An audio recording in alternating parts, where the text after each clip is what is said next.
Bonjour, je suis donc instructeur top au Centre national des sports de la défense à Fontainebleau et donc je vais vous proposer une fiche sur le sommeil de façon à ce que vous ayez quelques conseils pour faciliter votre endormissement. Donc tout simplement, dans un premier temps, que vous soyez capable de reconnaître les signes d'hypovigilance. C'est-à-dire que lorsque vous sentez que vous avez sommeil, il y a des signes qui ne trompent pas. Donc il y a des signes physiques qui justement sont liés à l'endormissement. Donc les bâillements, la sensation d'avoir la tête lourde, le picotement des yeux, le refroidissement corporel, la lourdeur musculaire et les sensations d'inconfort sont effectivement des signes physiques liés à l'endormissement. Vous avez aussi des signes psychiques qui seront la volonté de se déconnecter de l'environnement qui nous entoure, une difficulté de se concentrer et aussi une difficulté de fixer son attention. L'idée d'être en roue libre, c'est-à-dire de ne penser à rien et vraiment de vouloir se déconnecter, ou alors se focaliser sur des préoccupations qui ne sont pas forcément actuelles et concrètes. Donc l'ensemble de ces signes, il est important de repérer tous ces signes et globalement ça veut dire que le cycle de votre sommeil va arriver et donc qu'il est nécessaire de faire une pause ou un petit somme ou carrément d'aller dormir en évitant de louper un cycle du sommeil.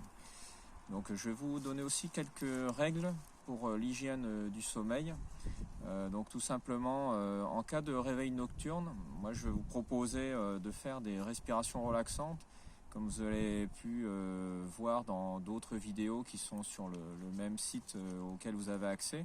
Donc faire des respirations relaxantes en se concentrant sur sa respiration, donc sur l'inspiration comme sur l'expiration, et en vous proposant effectivement de ressentir le bénéfice de ces respirations, ce qui va effectivement favoriser l'endormissement parce que vous serez concentré sur vos respirations et que vous aurez tendance à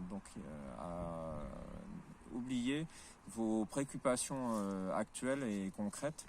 Donc ça facilitera réellement votre endormissement de façon à tout simplement vous endormir plus facilement.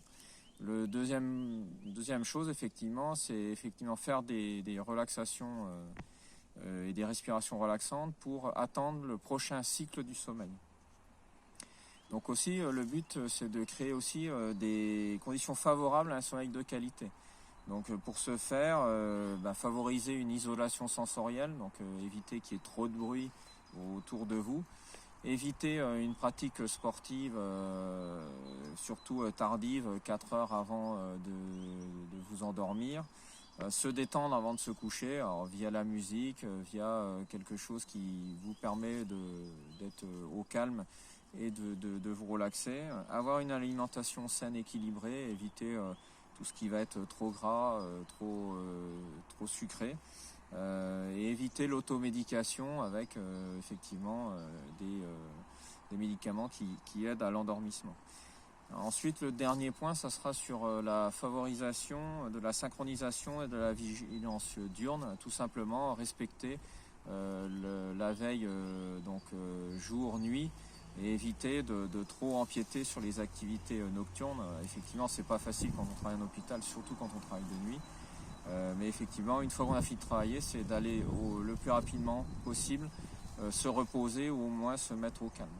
Alors quelques outils pratiques qui en fait vous les connaissez déjà, c'est la façon de les pratiquer qui vous permettront justement d'être plus efficace et d'être plus efficient derrière dans votre métier, dans votre travail.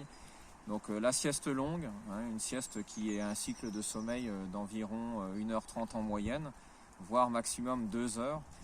Donc ce qui va vous permettre de récupérer de votre dette de sommeil. Elle se pratique en position allongée, donc de façon couchée.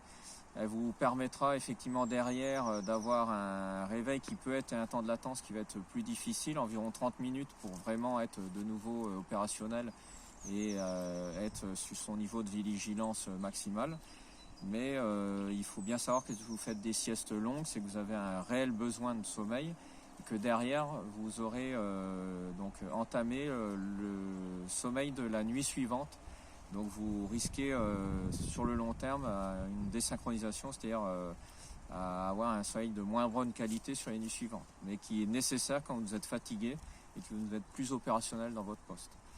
Alors ensuite, je vais vous proposer le NAP et les petits sommes. Donc tout simplement, c'est une contre-mesure physiologique qui permet de contrer le manque de sommeil qui peut être prolongé. Donc tout simplement faire un petit somme de 20 minutes environ, avec une inertie derrière entre 5 et 20 minutes de façon à se remettre en bonne forme physique. Donc vous aurez un petit temps de latence après votre petit somme et derrière vous serez efficace pendant au moins 4 heures dans votre travail et sur votre métier. Ensuite, je vais vous proposer une mini-sieste, donc la mini-sieste ou power nap qui dure 4 à 5 minutes, qui permet de se restaurer, donc les mémoires procédurales et sémantiques. Donc c'est une récupération qui sera insatisfaisante, insuffisante, mais ça permettra de recharger les batteries. Et avec une petite inertie de 5 à 10 minutes, la mini-sieste vous permettra derrière, donc pratiquer sur votre travail en position assise, derrière d'être plus efficace au moins quelques temps après l'avoir fait. Ça va vous rebooster.